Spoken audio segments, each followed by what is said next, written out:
Homeowner Association sends Homeowner Association patrol to my ranch. So let me tell you about the time a bunch of city folks from Whispering Meadows tried to show authority on me and my ranch. It's one of those stories that still gets me angry, even years later. Guess I should start with a bit about myself. My name's Jake, and I've lived on this ranch pretty much my whole life. I'm in my late 50s now, but I can't imagine living anywhere else. My family's been here since 1927, and every square inch of this 220-acre land has a story. My granddad was the first to call this place home. He bought it during the Great Depression with money gathered together from random jobs, and he built the barn and the original farmhouse with his own two hands. Over the years, my dad and then me, we kept the place running. It's not always easy, any rancher will tell you that, but there's nothing quite like working the land that's been in your family for generations. Growing up here taught me more than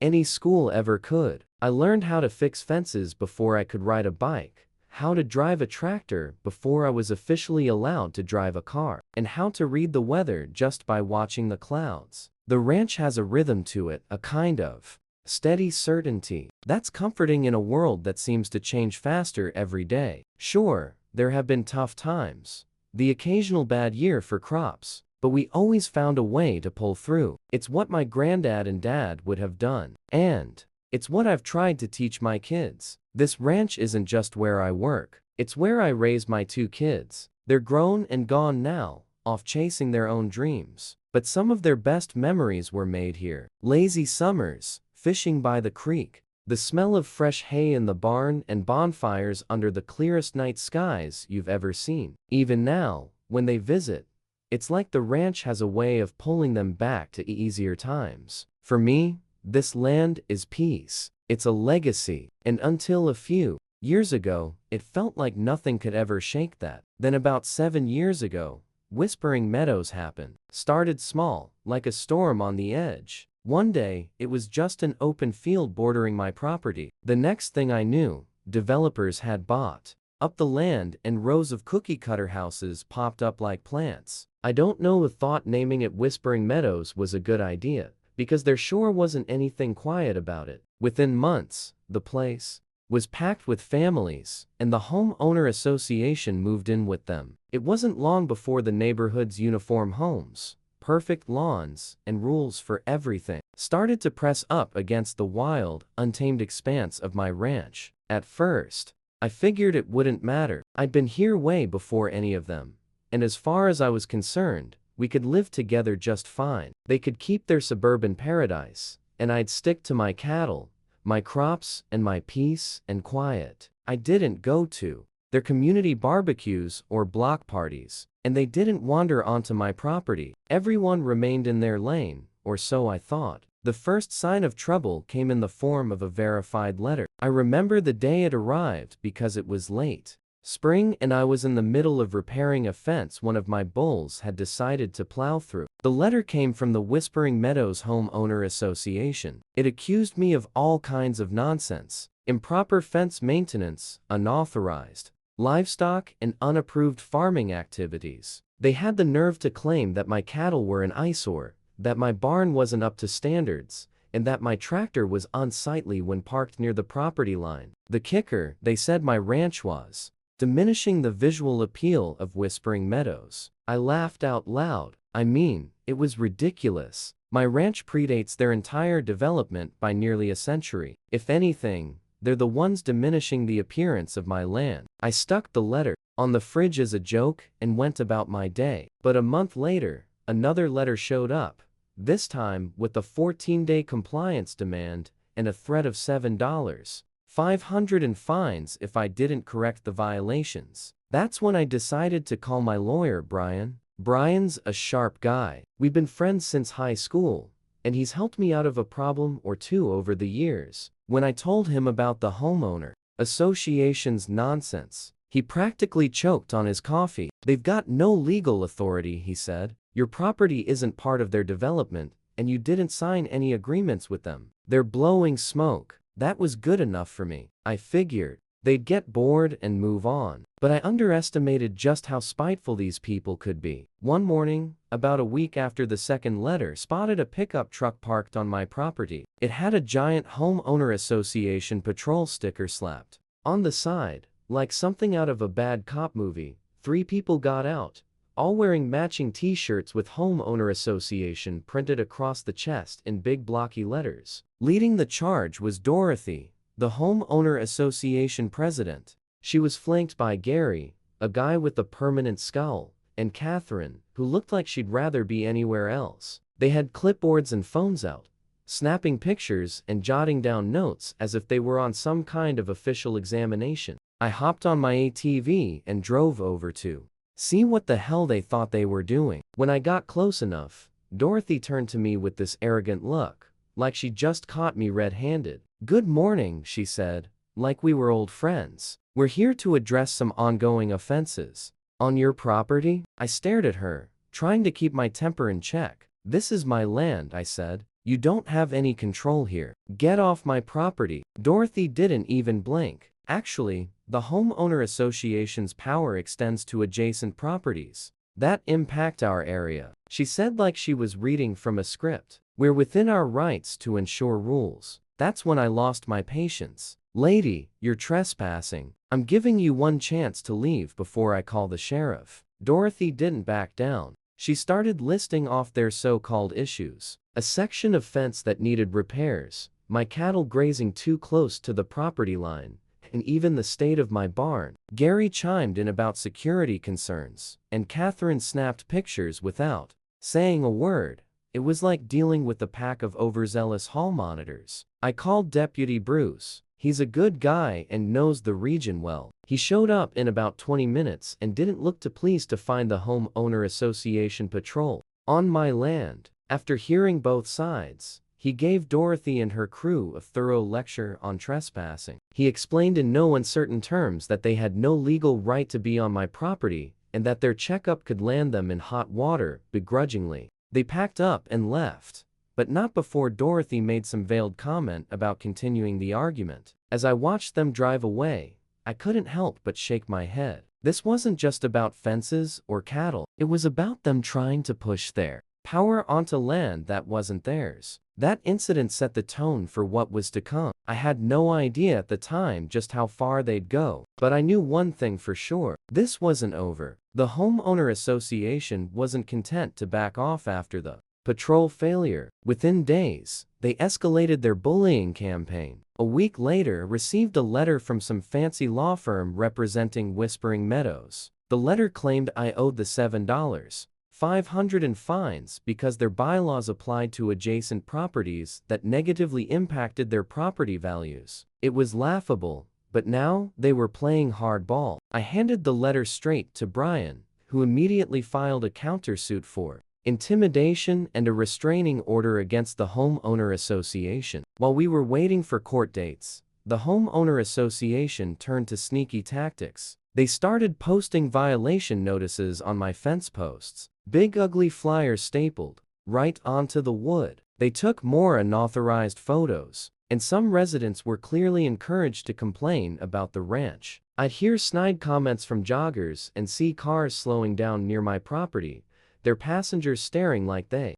were on some expedition. The homeowner association's tactics weren't just passive-aggressive, they became downright invasive. On multiple occasions, I caught residents peering through my fence with binoculars, or even standing on step stools to get a better view of my property. The sheer audacity was infuriating, but it got worse. The constant photographing of my land started feeling more like spying than nosy neighbors. Brian advised me to install security cameras, and within a week, we had footage of people from Whispering Meadows wandering along the border of my property, snapping pictures and jotting notes. The worst incident happened about a month after the patrol. I was out in the back pasture when I heard a disturbance near the front gate. By the time I got there, I saw Dorothy and Gary in a golf cart zooming around like they owned the place. They had driven through an open gate and their racket had spooked my cattle. A section of the fence had collapsed and my herd was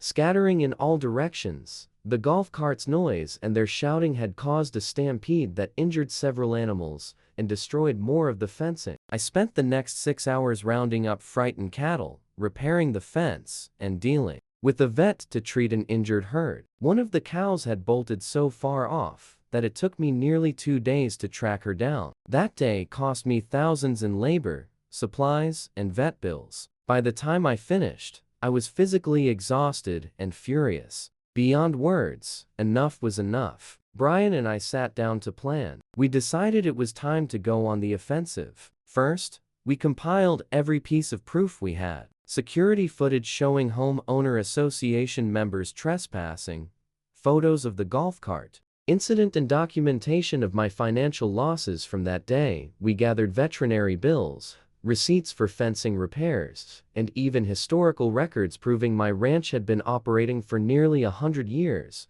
long before Whispering Meadows was even a thought. Brian also suggested we interview a few of my neighbors who had witnessed the homeowner association's actions. One older couple who had lived nearby for decades was more than happy to provide written statements supporting my case. The day we filed the lawsuit, I felt a small sense of relief. Our claims included property damage, harassment, and livestock endangerment. Brian made sure the case was airtight, leaving no room for the homeowner association to wiggle out of their responsibility. Still, the waiting game was nerve-wracking. The homeowner association, in typical fashion, continued their harassment while the case made its way through the system. More flyers appeared on my fence, and I'd hear murmurs from Whispering Meadows residents whenever I passed by, but I kept my head down and focused on the end goal. When the court date finally arrived, I'll admit I was nervous. The courtroom was packed with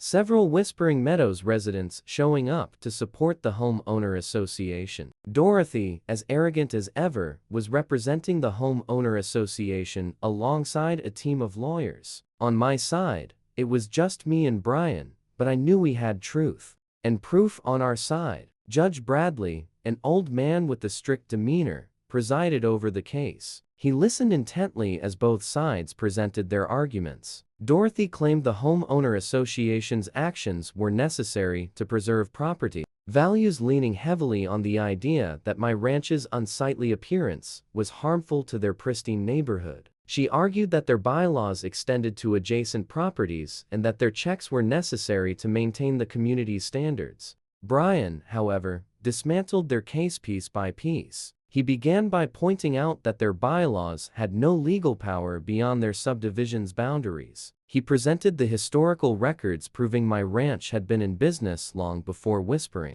Meadows existed, and highlighted the absurdity of applying homeowner association rules to a property that had never agreed to them. Then he brought out the strongest evidence: the security footage of homeowner association members trespassing, photos of the golf cart incident, and detailed documentation of the financial losses I had suffered. Brian didn't stop there. He cross-examined Dorothy and the other homeowner association board members, forcing them to admit that they had never sought permission to enter my property and that their actions had directly caused the damage to my cattle and fencing. By the time he was done, their case was in ruins. Judge Bradley's ruling was quick and decisive. He issued a permanent ban, barring all homeowner association members from entering my property under any circumstances. The homeowner association was ordered to pay $30,000 in compensation for the golf cart incident, covering the cost of repairs, veterinary bills, and lost labor. Additionally, they were hit with $150,000 in punitive damages for their harassment campaign. To top it off, the judge held the homeowner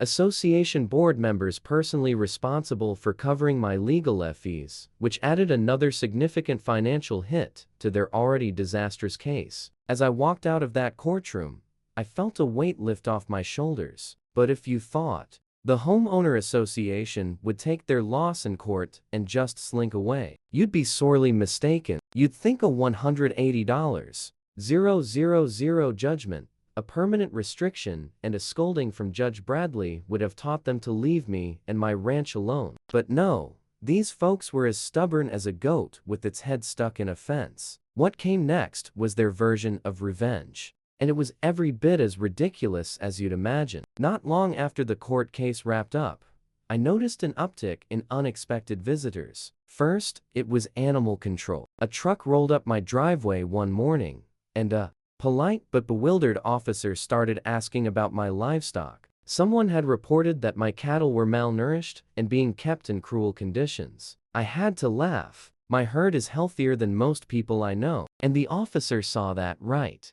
away. He apologized for the inconvenience and left. Then came the health inspectors. They claimed someone reported unsafe practices in my handling of livestock feed. A week later, an environmental agency inspector showed up saying there were concerns about manure runoff contaminating Whispering Meadows' water supply. I swear, it was like I had a revolving door installed on my ranch for government officials. Every time they searched around, find nothing wrong, and apologized for wasting my time. One inspector, a friendly guy named Carlos, let slip that the complaint seemed suspiciously organized. "This isn't normal, Al," he said, shaking his head as he looked over my pristine barns and land. "It's almost like someone's trying to misuse the system against you. Go." I wonder who that could be. By this point, I was tired of playing defense. Brian and I decided to dig into the pattern of complaints, and sure enough, it didn't take long to connect the dots. Social media was a treasure mine.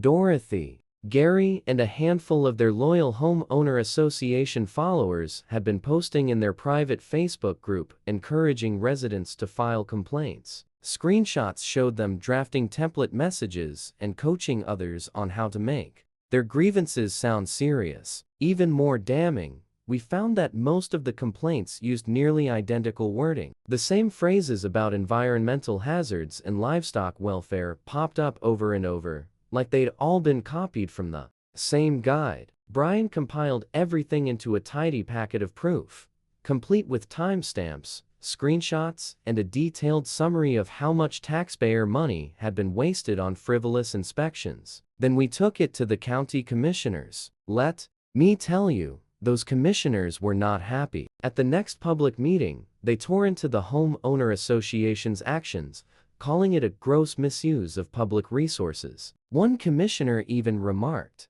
"This isn't just harassment, it's an outrage." By the end of the meeting, they'd unanimously passed a new policy. Anyone filing complaints that turned out to be baseless would have to repay the county for the cost of inspections. It wasn't the end of the homeowner association's nonsense, but it was a satisfying step in the right direction. While the new policy was a win, the district attorney's office took things even further. Armed with the evidence we provided, they launched an examination into the homeowner association board for filing false reports. Dorothy and her crew suddenly found themselves on the receiving end of subpoenas. It turns out the district attorney didn't take kindly to people clogging up county resources for personal grudges. The investigation revealed a lot of dirty secrets. Dorothy had authorized the use of homeowner association funds to pay for private investigators to dig up information on me, a laughable waste, since I have nothing to hide. They'd also sent out a newsletter to Whispering Meadows residents claiming I was endangering the area with my reckless ranching practices. Brian and I made sure to include that little stunt in the next phase of our legal fight.